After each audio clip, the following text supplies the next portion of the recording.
Bismillahirrahmanirrahim. Assalamualaikum warahmatullahi wabarakatuh. Waalaikumsalam warahmatullahi wabarakatuh. Alhamdulillahi haqqa hamdih. Alhamdulillahi hamdan katsiran thayyiban mubarakan fih kama yuhibbu rabbuna wa yarda.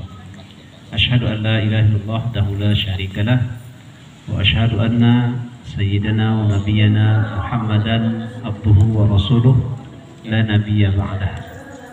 Allahumma salli wa sallim wa barik ala nabiyyina Muhammadin wa ala alihi wa ashabihi wa man sara ala nahjihi wa sanna bi sunnatihi wa man jahada bi nafsihi ila yaumi liqa'i rabbi.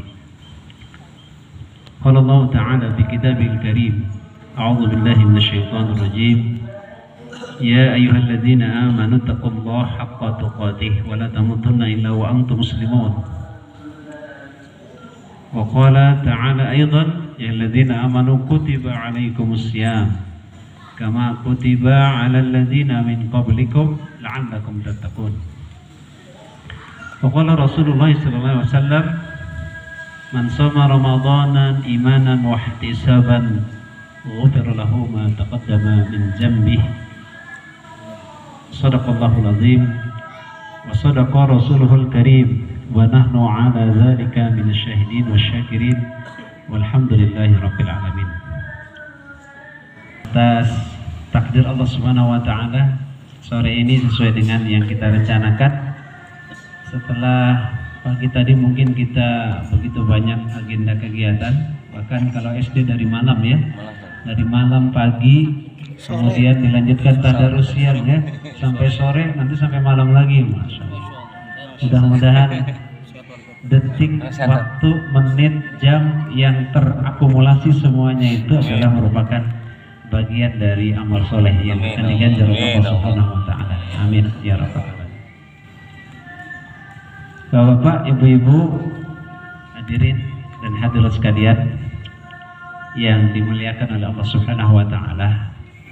Sebagaimana kita maklum bahwasanya semua ibadah yang diwajibkan kepada kita, muaranya itu tidak lain adalah agar kita menjadi orang-orang yang bertakwa. Termasuk ibadah puasa yang sedang kita jalankan saat ini. Nah, hanya saja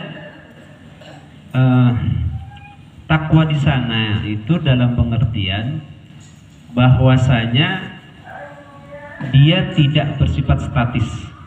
Artinya selesai Ramadan kita menjadi orang takwa, kemudian sudah selesai begitu mati. Tidak. Tetapi takwa di sana itu maknanya adalah bersifat dinamis. Bahkan takwa di sana itu dia harus diperjuangkan supaya nilai-nilai ketakwaan itu kemudian bisa berlanjut, lestari hingga kemudian sampai akhir hayat kita. Artinya bahwa perjuangan kita meraih ketakwaan itu bersifat madal haya. Artinya madal haya itu adalah sepanjang hidup kita. Ya, jadi tidak lalu kita memahami bahwa puasa kita takwa, nanti di luar Ramadan takwanya tidak kelihatan atau mungkin berubah menjadi tidak bertakwa, kira-kira begitu. Nah, jadi takwa yang dimaksud di sana tidak lain adalah jadi bersifat madal hayat, sepanjang hayat kita. Ya, karena itu nilai-nilainya harus terus diperhatikan, harus terus diperjuangkan sampai akhir hayat kita ketika kita menghadap kepada Allah Subhanahu wa taala.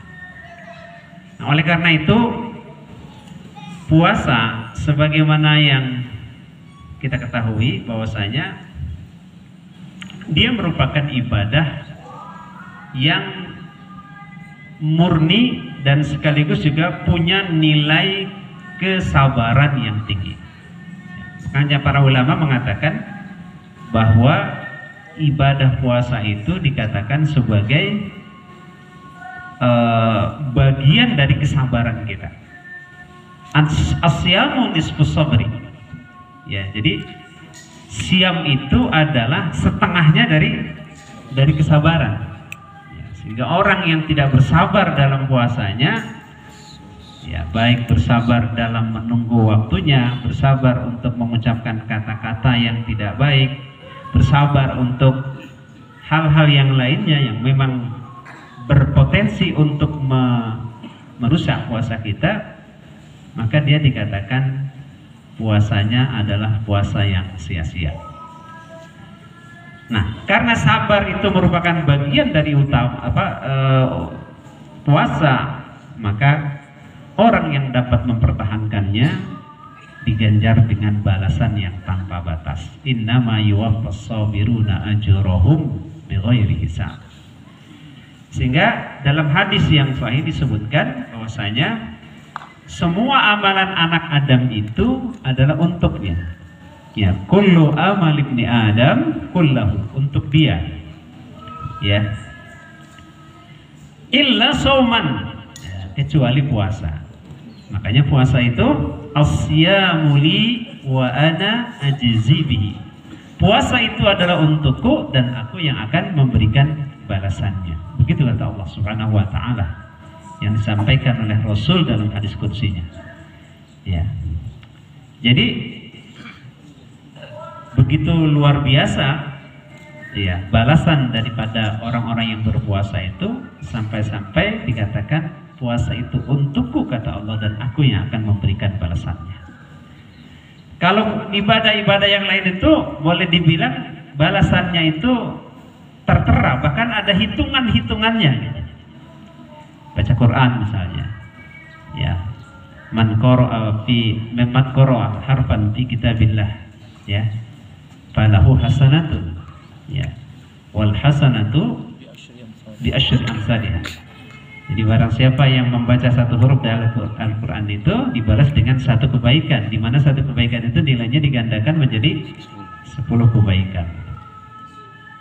Jadi dibuat seperti itu, ada hitung-hitungannya. Demikian pula ketika orang berinfak, bersedekah, masalul ladzina yanfiquna amwalahum fi sabilillahi kamasali habbatin ambatat sab'a sanabila fi kulli sumbulatin mi'atu habbah wallahu yudhaifu liman yasha'u wa yasha'u.